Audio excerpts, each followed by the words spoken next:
welcome everyone. We want to thank you for being here with us. We want to thank you for every single week sharing this show because we bring different opinions and different things for everyone to see. We have a phenomenal guest today, and really, I'm just going to give the floor to him, and he's going to tell you all about what he does and what he has done, and it's so important, especially right now when we're at the edge of hopefully some disclosure, real disclosure. But it does open the eyes of everyone else who are not waiting or still have their eyes closed.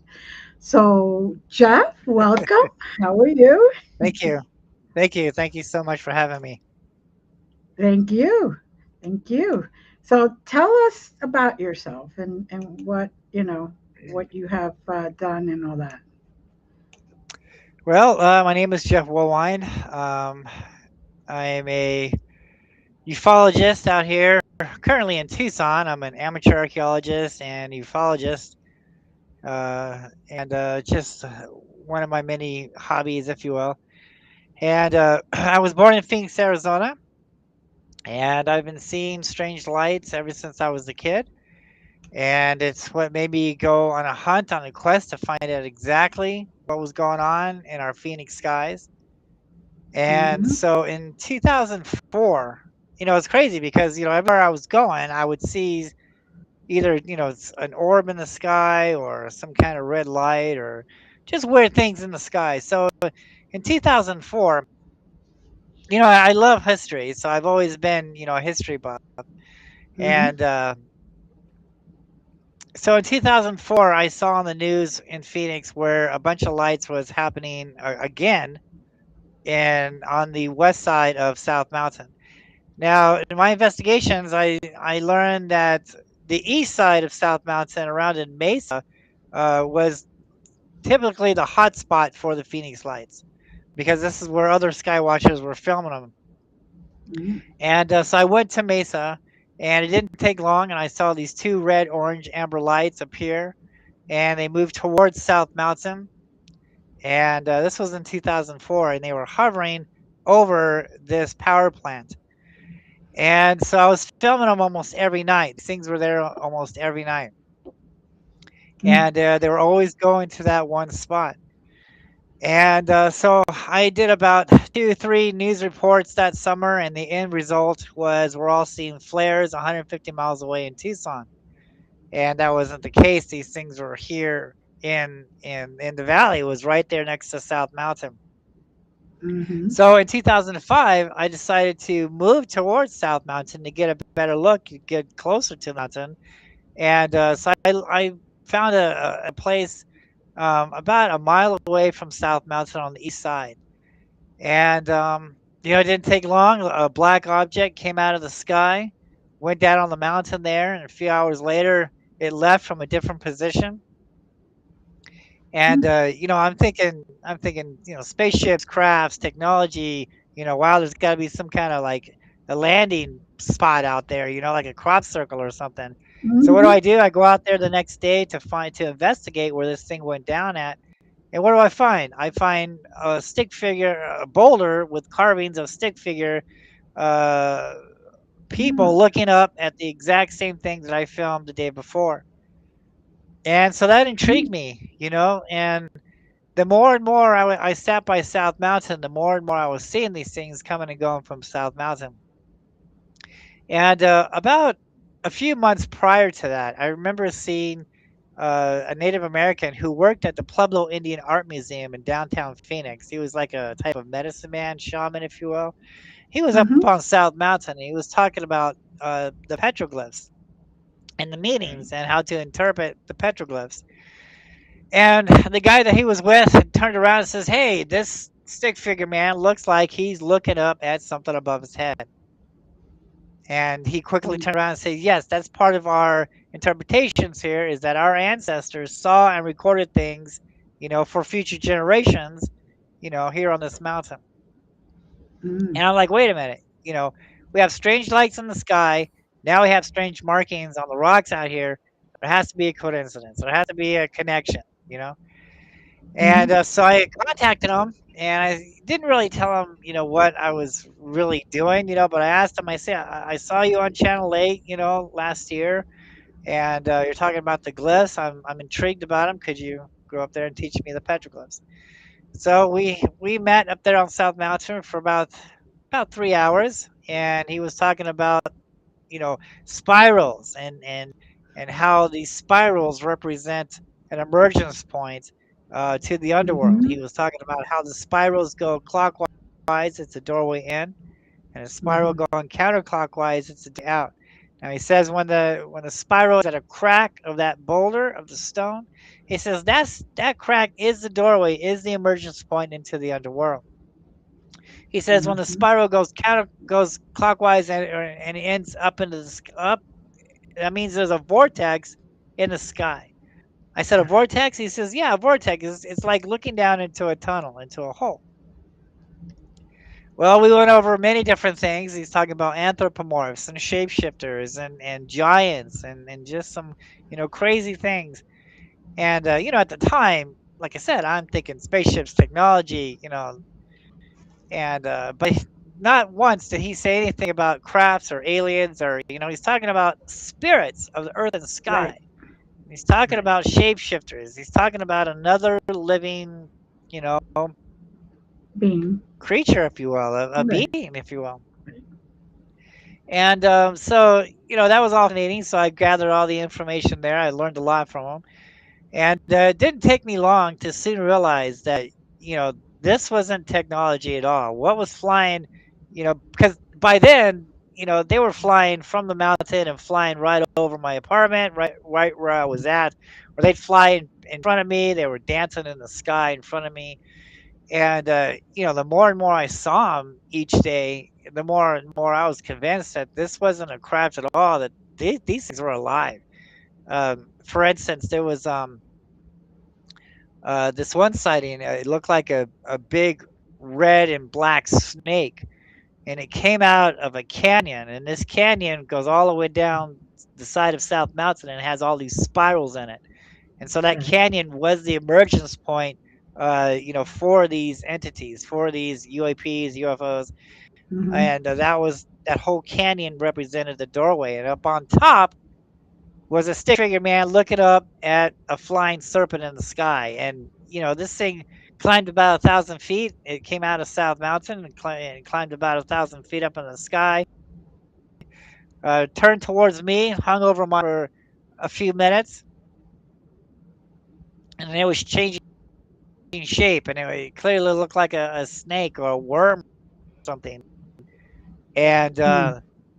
then I heard by when the airplanes were coming in, because there's other Mhm. people watching these things too. There's like white airplanes and black helicopters, and they're monitoring what's happening out here.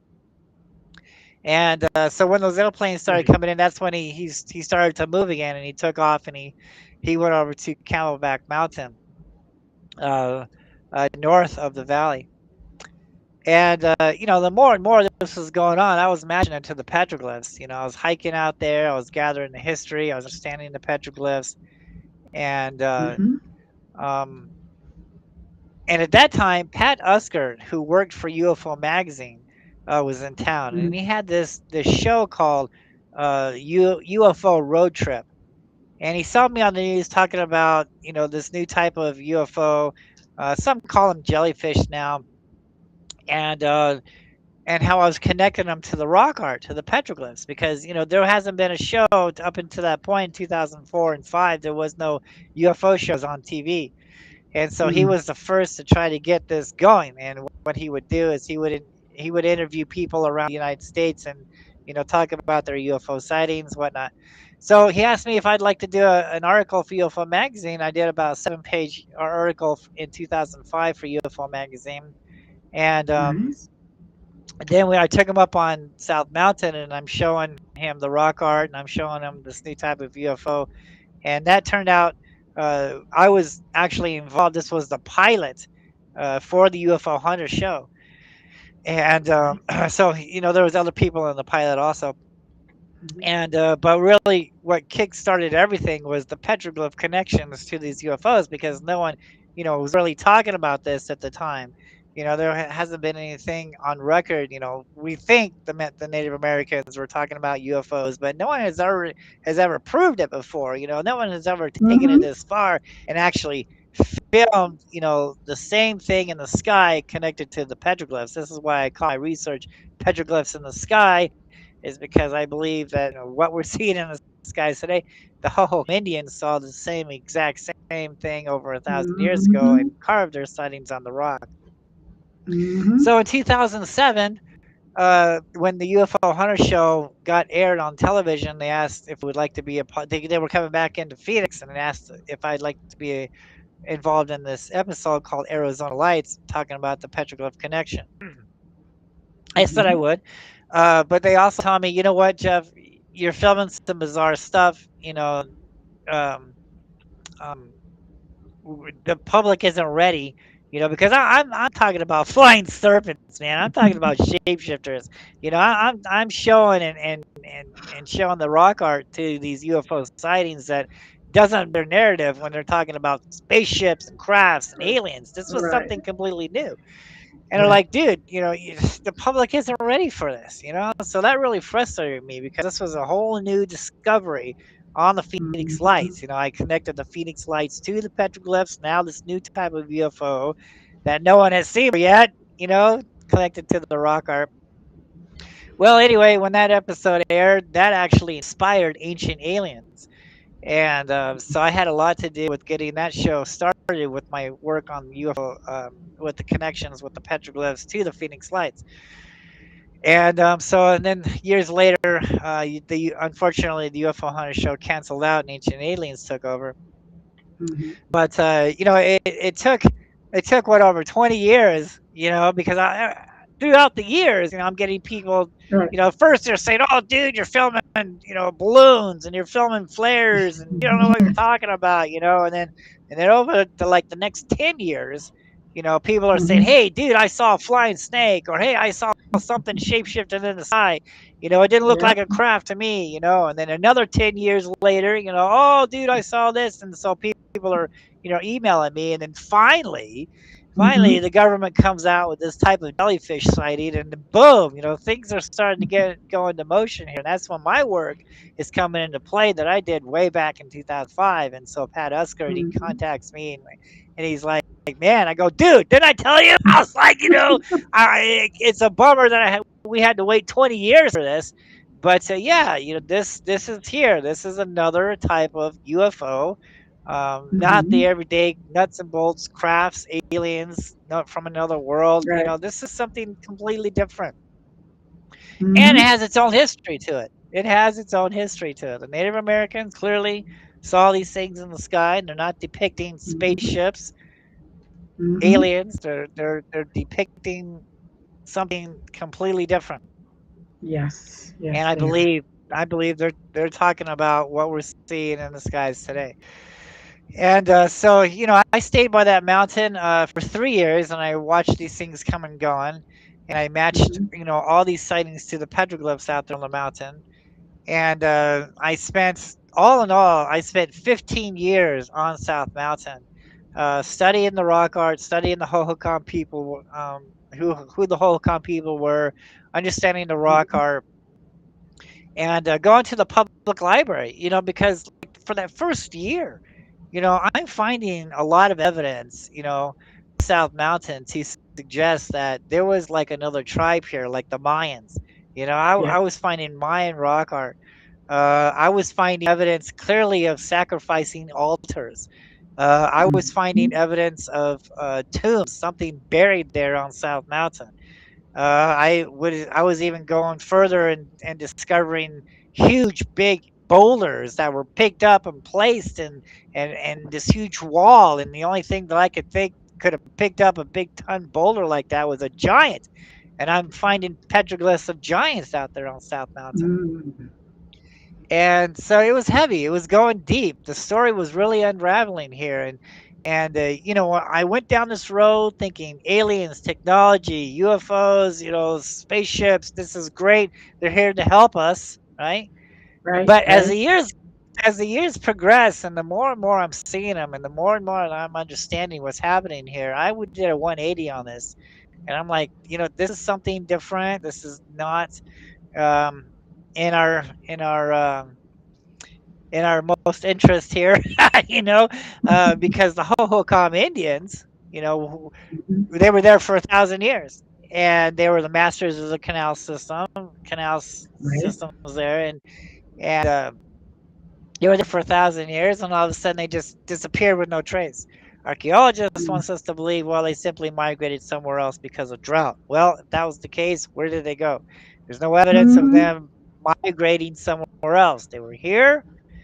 Now all of a That's sudden they were gone. And and proof. when you and I move, when you and I move, We we take our leave. belongings. Yep. Yeah, We leave when trails. when you and We I leave move, trails. yeah, when you and I move, we take our belongings with us. But yet the Hohokams Mhm. didn't. They left everything behind and simply disappeared. Mhm. And so, the archaeologists, they left because of drought, but the petroglyphs and the oral traditions from the Native Americans say a different story. They tell us that these things actually came down and took many of them away. And Hohokam is a Pima name because the Pimas Mhm. consider themselves ancestors to the Hohokam. But I really think the Tohono O'odham tribe is more inclined to the Hohokam, and in fact, I would even go even further than that, and I would have to say that the Hohokam Indians was actually the Mayans, and but there's no archaeology isn't saying this, but I'm starting to believe that the Mayans were the Hohokam Indians because there's tons of Mayan evidence out there. Mm. And so the Pimas called these people the Hohokam, the people who are gone, the people who got taken away. Right. So for 400 years, nobody lived in this valley, and there were survivors to this, and they saw what's going on, and they were afraid, and they hid in caves. And when it was all over with, they buried the gold in South Mountain. Now, when I was, because I was finding all this evidence, right?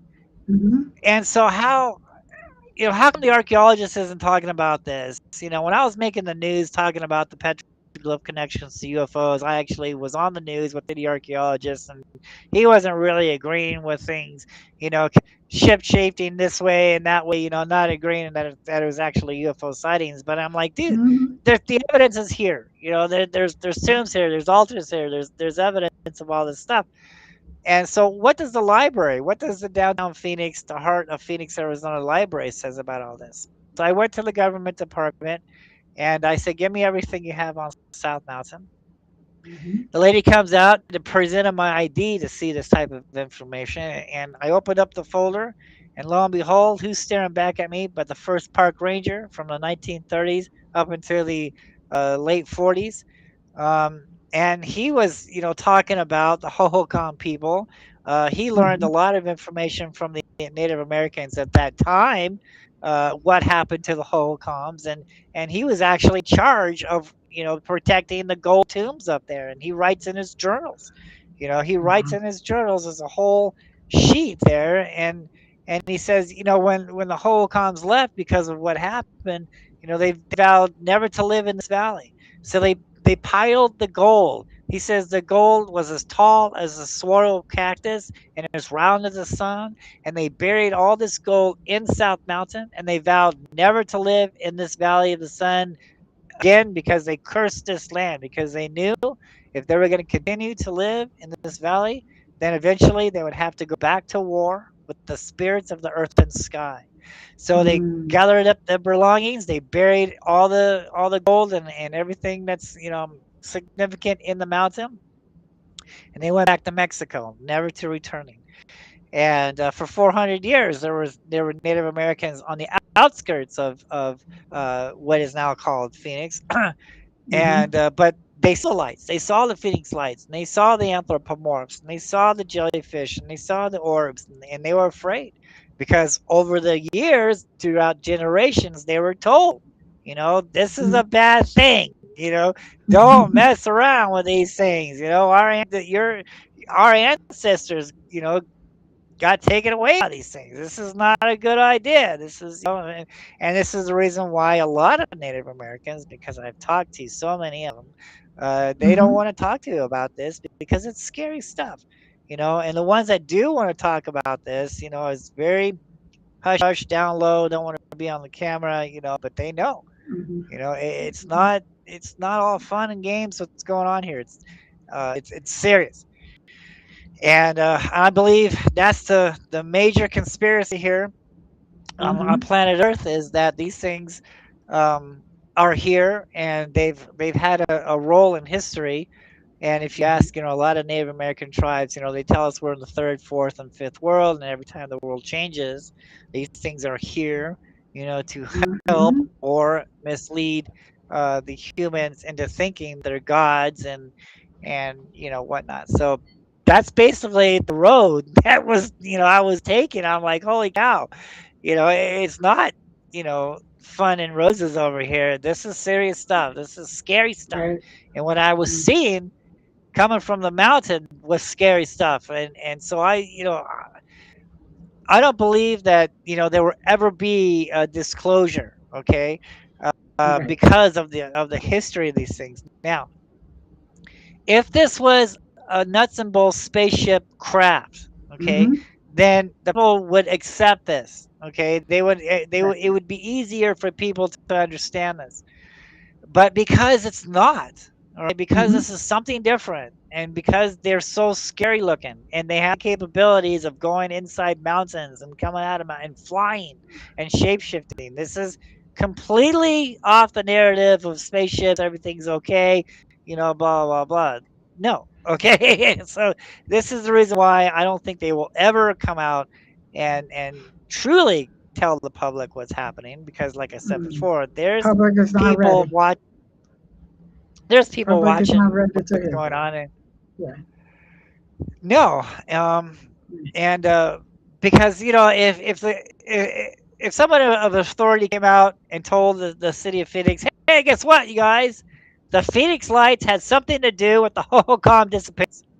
We know that now. It's tattooed on the Mhm. mountains up there. That's what their story is talking about. How many people would stay in that city and work for these shops and blah blah blah? No, people would get the heck out of Dodge. They'd be afraid. Just like the Mhm. holocoms, the remainder, they were afraid too, and they took off.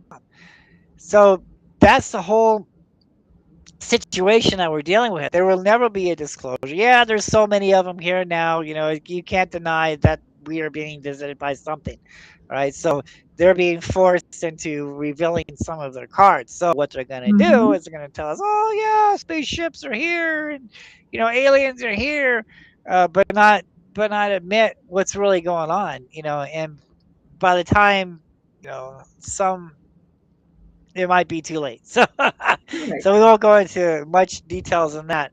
But yeah, this is something completely different. And I learned in my studies. I've been doing this for 25 years now, and I'm Mm. convinced with firsthand accounts of understanding the history of these things and seeing them firsthand and understanding what's happening here. Uh, it's they're not from outer space. They're from Mhm. inner space. I believe that this is their world too. This is their planet also. They have always been here with us. They've just been in Mhm. dormant, right? They've been hiding in these mountains. And every once in a while, one would come out. And, some of the Native American stories, they tell you that, when people get too loud, here on Earth, it brings them out, with all these Mhm. wars and things that we're having, especially look at World War II. They were chasing around all these red lights of Foo Fighters, right? Well, that was the Mhm. Phoenix Lights. That's the same lights that we're seeing now, you know. And so every time there's a lot of noise, it disturbs these things and it brings them out. Mm. And so there's so much that I learned from my own. No one taught me none of this. I learned everything as I was going here. Out of the 25 years of research, I didn't believe any hearsay. I didn't believe Right. this. I believed what I could prove, and that's the whole basis of my journey here is I'm out to uncover. what has been covered up. And this Mm. is part of the story of the Hohokam Indians, what happened to them, because their stories are tattooed on the mountains here, and it's clearly talking about things that we saw, that we are seeing today in the sky, and it's going even further. It's telling us, what happened with them, and how they were dealing with these entities Mhm. and things like that. And then it actually led to their downfall. So that's they're never going to come out and admit this, but it's in the Phoenix Library that's been buried for 80 years. Nobody knew about this.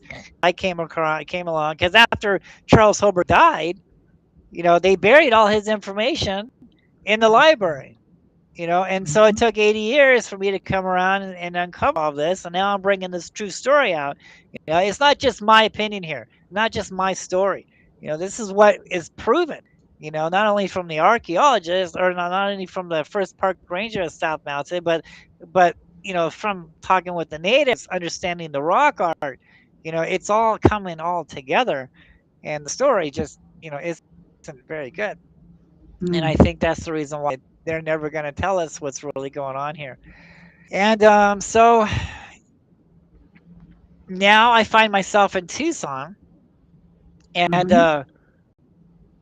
I always knew, like from my experience, like I knew that there was a pattern in Phoenix, because the equinox and the solstice, the way the sun was positioning, um, uh, around the mountain, and I went a little bit too far, so I won't get to Tucson yet. But I was telling you that these things were hanging around this power plant. Well, later on in my studies, I learned that that Mhm. power plant was bored down into the fault line of the mountain, so it was generating our energy. Oh. And so that's what was attracting these Phoenix lights to this spot, was for the energy. And when they were telling us that the spirals are emergence point into the underworld, on a Mhm. scientific analysis, they're actually going down into that fault line. It has everything to do with the energy and the changing of the seasons. This is the reason why we find Native American rock art not only here in Arizona, but all over the world, where it coexists with the equinox and the solstice, with the Yeah. light shadow markers going through these spirals. All right, so Mhm. the archaeologists, oh, it's just telling the people that it's time to plant corn. No, it has nothing to do about planting corn. Okay, it's telling us when these things are going to be here and when they're Yeah. not going to be here, because it was a pattern. It was a pattern. Mhm. You know, Mm. and when the sun aligned with these energy spots, it opened up these doorways and it attracted these beings. So basically, what they've been doing all this time was Mhm. following the sun, collecting the energy from not only from the sun but from the fault lines. And this is the reason why, well, I was up on South Mountain, Jeff, and I didn't see anything. Well, what time did you go? Okay, what month did you go? See, none of this was taught to me. I learned of all this by 3 years. Okay, the first Yeah. year I saw them, Mhm. all right, and it was a pattern. Sometimes they were there in different months, and then they came back in different months, and then the second Right. year it repeated itself. The third year it repeated itself. So that was the pattern. All right. And no one Mhm. has ever figured that out yet, and it was just me simply watching that mountain 24/7. If something was going to get past me, I was sleeping or I was in the bathroom. So I stayed by my window for 3 years. And I did my investigation. I did my hiking on South Mountain. I uncovered Right. stuff in the Phoenix Library. I'm crossing my T's. I'm dotting my I's. I'm not going by hearsay. I'm going on what we can prove. All the evidence is taking me down this road. So anyway, I learned the pattern. I learned the energy, the fault lines, and so when I got to Tucson, I knew that the mountains was the energy spot. I knew where to look for UFOs, because Mhm. of my discoveries in Phoenix. And every once in a while, we would see something leaving the mountain right here behind me. Now this is called um, uh, the uh, the Catalina Mountains. And Okay. so here in Tucson, this is the North Mountains. Here in Tucson, we have the Catalinas that's right behind me, and then we have Mhm. Mount Bigelow in the middle, and then the next mountain is Mount Lemon. And Okay. so every once in a while, we would see a light orb leave the mountain or go over the apartment or go to the mountain or things like that. but nothing on the grand scale of what occurred May of 2024.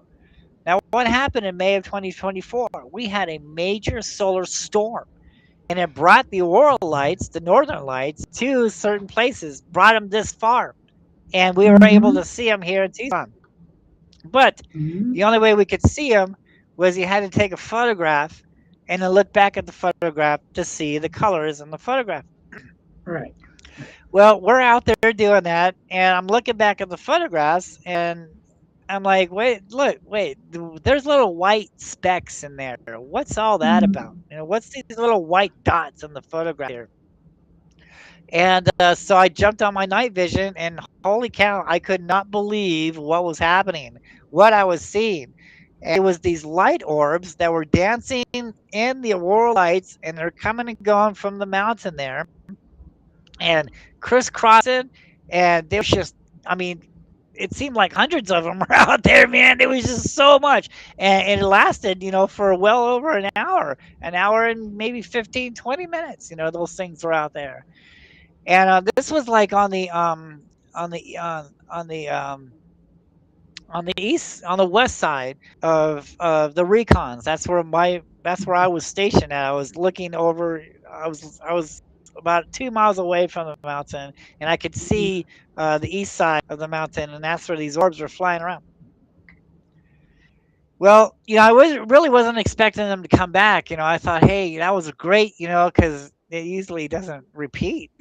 Like that Right. doesn't seem to happen. It doesn't repeat. So I wasn't expecting them to come back, and I was right in the middle of moving, and Mm-hmm. so I packed up all my equipment, and so it took me like a month or so, to get set back up in my new place. And now I'm facing the same direction of the mountain, but I'm in the middle of the mountain now. Mm-hmm. And so we're out there on my balcony, second floor. I'm out there on my balcony, and boom, I see this light, and they followed me. They're not over there on the west side anymore. They're right here in front of me now. This is like a month and a half later. So they migrated.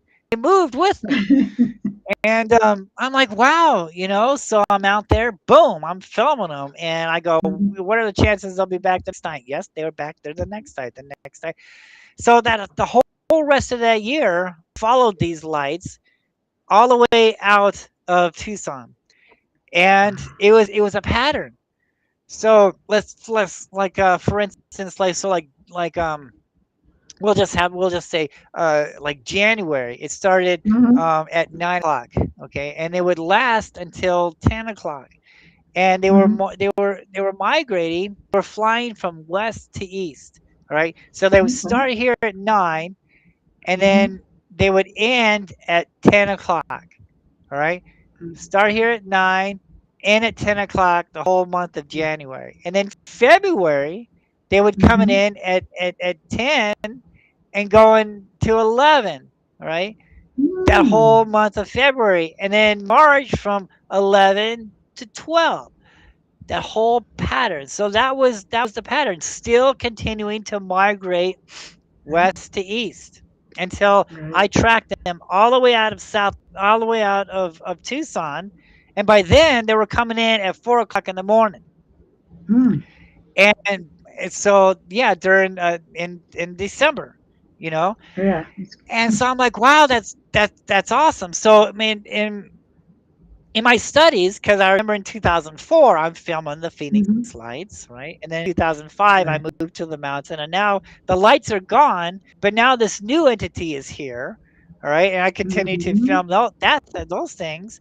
So I'm thinking, hey, in 2025, uh, you know, um, I'm expecting to see the jellyfish. So I'm excited. I'm ready to see the jellyfish. That never happened. Right. It it Mm. actually, these light orbs, they came back. They came back, and on the east side of of um, Mount Lemon. So let's go back a little bit further. So why are they going west east? Well, okay, we had that solar flare in May, right? And they Mm-hmm. were feeding. They're actually feeding off the ions and the neutrons, these energy particles.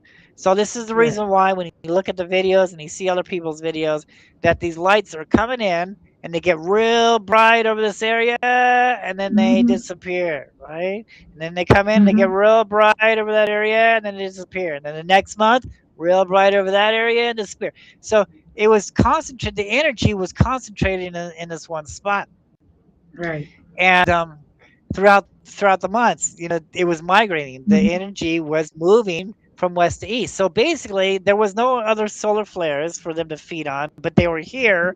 They got stuck here, right? Not only here Mhm. in Tucson, but all around the world. Okay, because of the solar flares. All right, so it's Right. happening in other places, the world too, the same pattern. And so they were here, but there was no more solar flares. So what else did they have to feed on? They had to feed off of the Earth's rotation. And so they were. This is the reason why they're coming in from the west to east. They're going with the Earth's rotation around the sun. Mhm. And some of them are going in the mountains and the fall lines. And when you look, it's fascinating because when you look at behind of Mount Lemon, where they're coming and going from, there's Right. canyons, there's doorways. May, June, July, August, September. I was like, holy cow, those things were aligned with these months, Right. and that was fascinating. And all the way out, until they came back in 2025 over on the east side. And Mm. then, so I never saw the jellyfish. Okay, I'm always out. Maybe once in a while we'd see some in the daytime, maybe a light, but it wasn't anything like flying serpents or flying spiders or Right. flying diamonds or anthropomorphs or scary monsters that I was filming Right. coming and going from South Mountain. It was strictly these light orbs.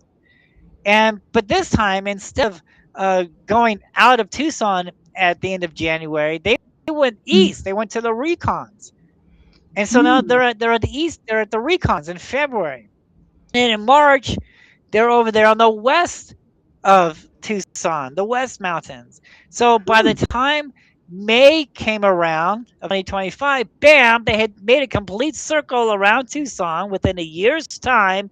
Now they're right here back in May of 2025, and then boom, what happened? Another solar flare, man. Boom. All right. In Mm. 2025, we had Mhm. another solar flare. Boom. So that brought more of them here.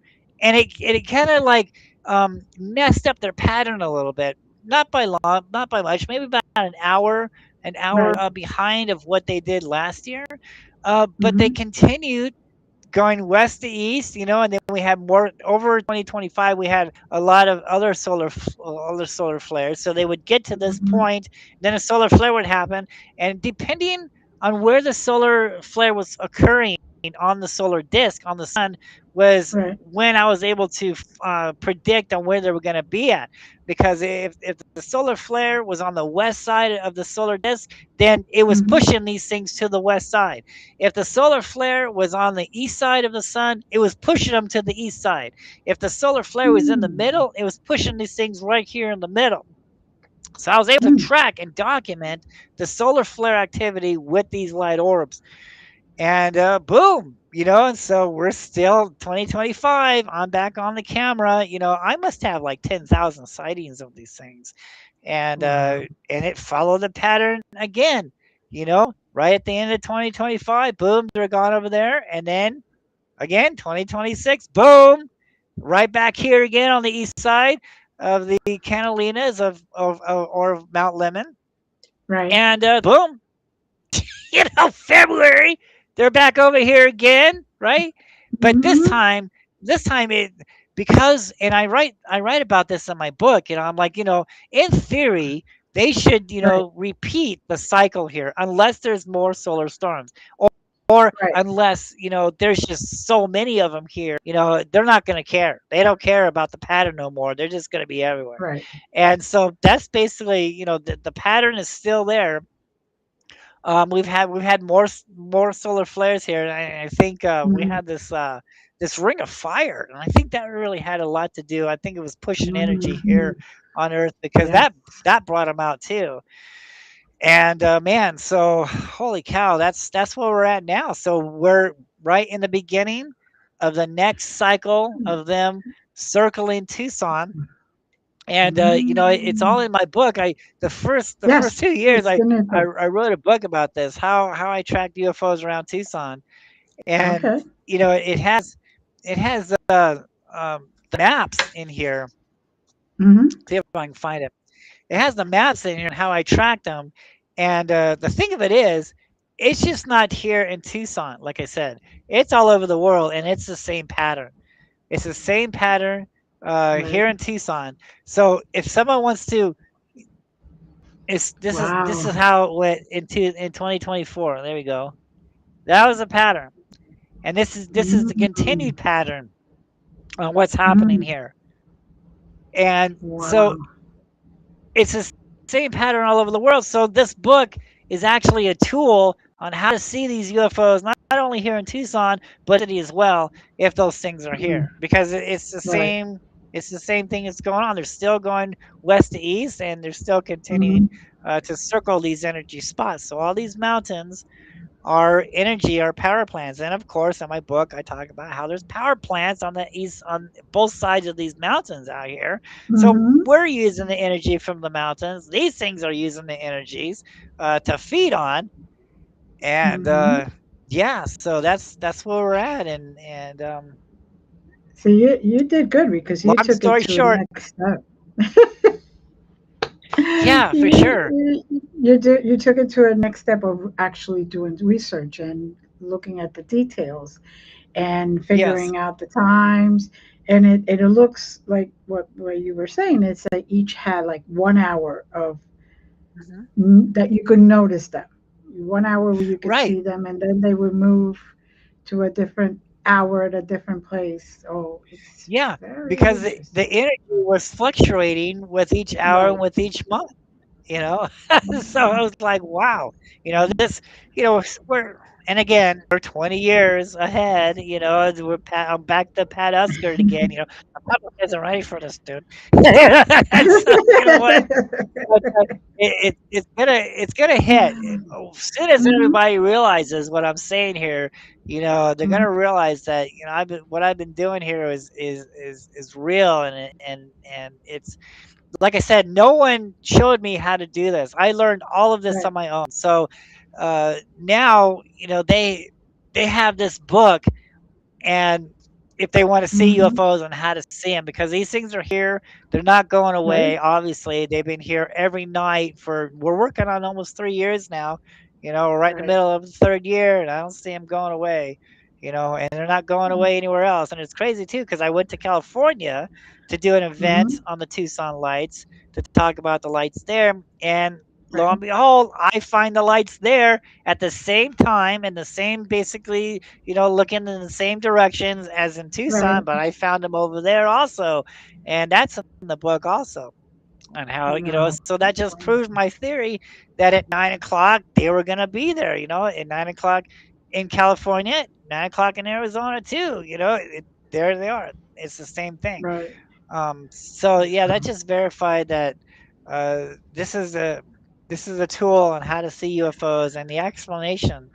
And regardless of whether or not you believe, what I'm saying, there is something here, and there's a Mhm. history of these things. And so Yes. just don't take my word for it. Do what I did. Do what I Yeah. did. All right. Use my book as a Mhm. tool. Do your research. Go Mhm. up on these mountains. Check out the petroglyphs. And Mhm. you know where to look now, because Yeah. others don't. And I'm telling you, look at these mountains. The mountains with the spirals and the anthropomorphs. Anthropomorphs is just an archaeologist's name for shapeshifter, and that's what these Right. things are doing. You want to look for these odd shapes on these mountains and the spirals. So there are mountains, that are talking about, hunting and gathering, and ceremonies and Mhm. kachinas, all right, things like that. But the mountains you want to be studying at to look for UFOs are the holy mountains, the one with spirals and the shape shifting anthropomorph looking strange things above these stick figure head.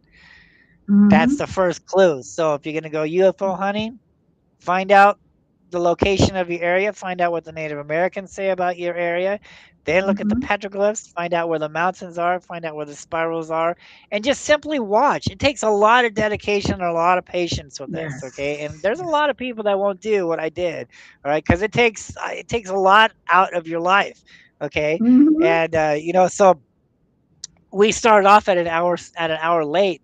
So Right. I was expecting to be a little bit earlier because these things start happening out here around 6:37. So Mhm. because there's clouds out here, I'm able to do this interview. Because if not, I'd be out there filming and we'd have to cancel. Okay. So yeah. So these things, I've been totally dedicated to these things for Right. years now. And now I'm stuck with filming these lights and documenting these lights and trying to get the word out. It's not just happening Yeah. here in Tucson. Exactly. It's happening in your city, in your town, in your neck of the woods also. And um, Mhm. the best way to see them, I talk about it is in my book, is with a good pair of night vision binoculars, Mhm. night vision Right. camera, because just because Right. you see one with the naked eye, there's five Yeah. more that's there that you can't see with the naked eye that only the night vision can pick up. This is how they've been getting away with being in our skies, because when they light up, most of the time they're just there for like a couple seconds. But lately, because of all these solar flares, oh man, they don't care. They're bright, huge, and they're flying over the city. And I'm like, dude, how can you not see this? you know? And so, yeah, So, where could people find the book? In Amazon or your website? on Amazon. Yeah, Good. simply Good. Good. search me on Amazon, Woolwine. It comes up Mhm. with all Mhm. my books. I have a book on Phoenix, and then now we have Right. this book on Tucson. And it goes into a lot more detail because we don't have a lot of time to talk about more. But yeah, it goes into a whole bunch of details, and I use history and science and facts what we can prove and not hearsay. Of Yes. this flying saucer, this V-shaped craft that went over the city of Phoenix March 13th, 1997 that nobody can prove. I'm still waiting for evidence of that. Okay, what do we have? What do we have? We have lights on the west side of South Mountain, and that's it. We don't have nothing flying over the city of Phoenix. Oh, that story got blown way out of proportion, if you ask me.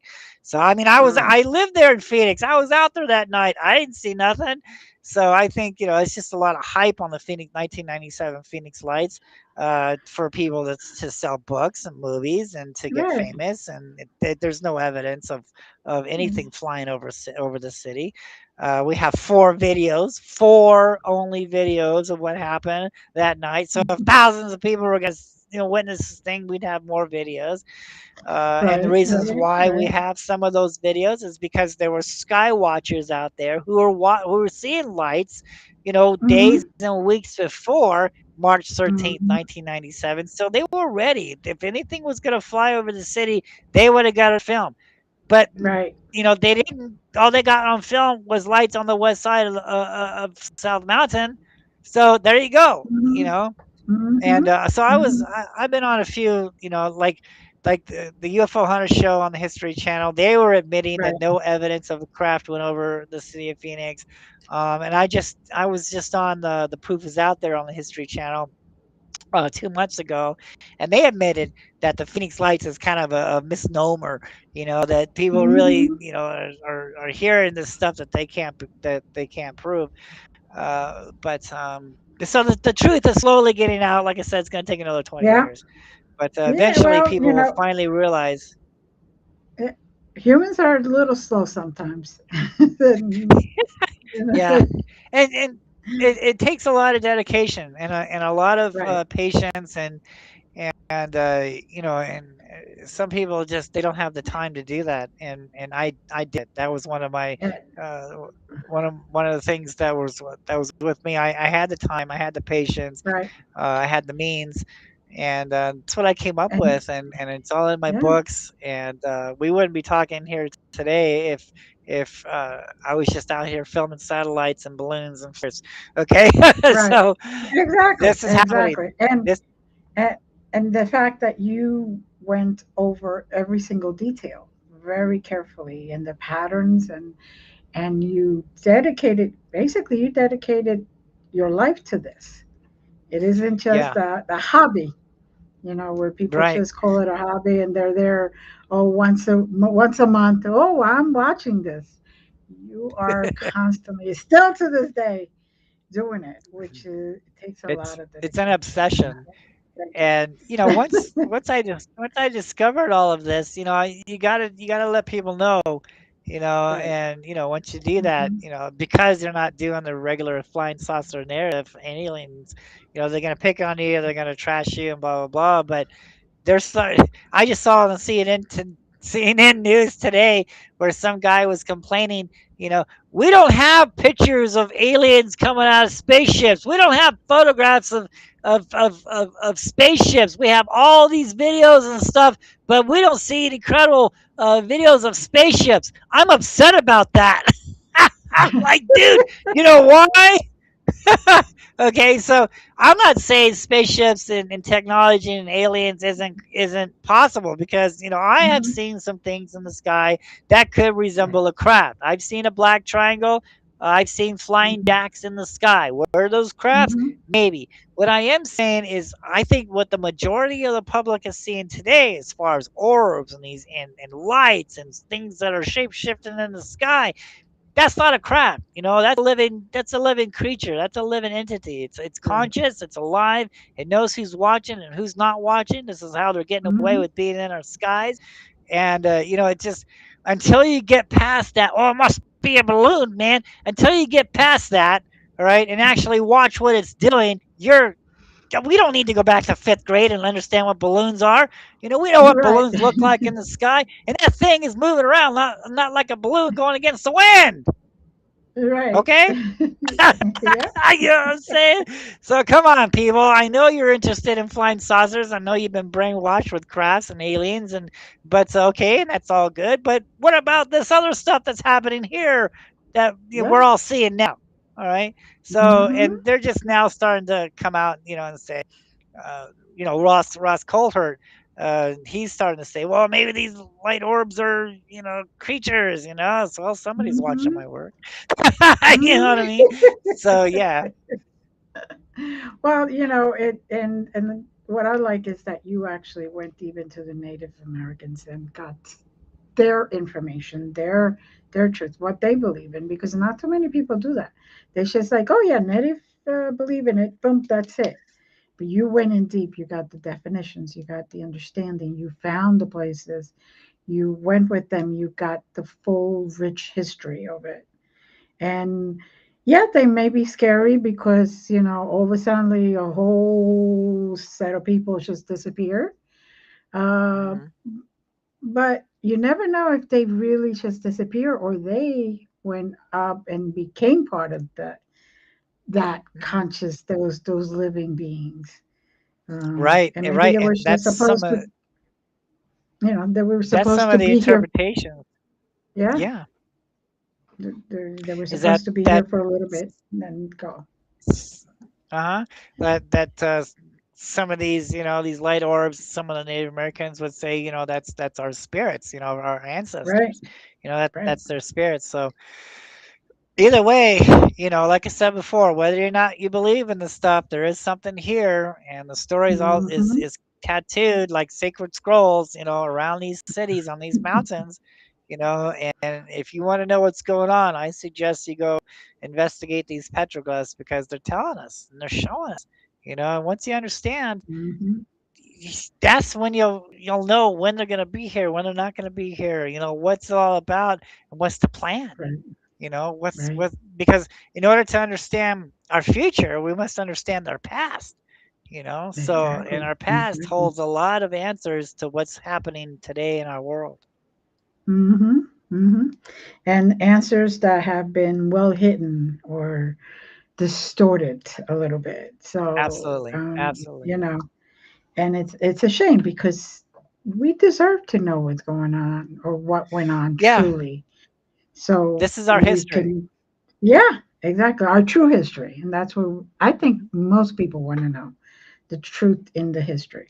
Okay, we had a war. Okay, we had a war. Who was it involving? Why? When? Was it just for money? Was it for territory? Whatever it was, just tell the truth. it's Mhm. already done. Just and that's how we could get a lot, find out what's going to happen.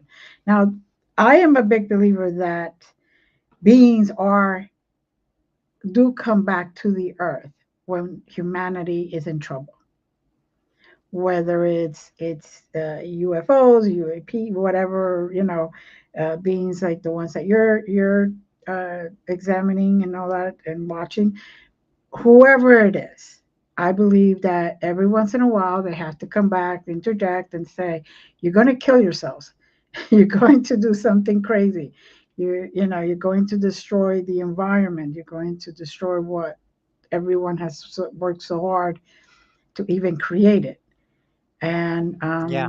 I think we're coming to that time period. That's probably why you're seeing them as much as you are, and you are able to create the patterns. So, thank you for doing that, because not too many people do that. Well, They just, thank they you so just say much. whatever, and that's it. So, Yeah. we, I would love to have you back. When you have a little more patterns and stuff like that, anytime. And just want to say thank you. This is very fascinating. And to let everyone know, all the description and all the links and everything is going to be in the description. So please follow, and ask, send emails, ask questions. This is why he does this, is to get this information out. It isn't, believe me, nobody wants to spend 25 years of their life doing something if they're not passionate about it, because they want to get the word out. Yeah. Right. So, right. That's the reality. So I want to say thank you again, Jack. It's Thank you. very fascinating, and like I always say, love you guys. Bye.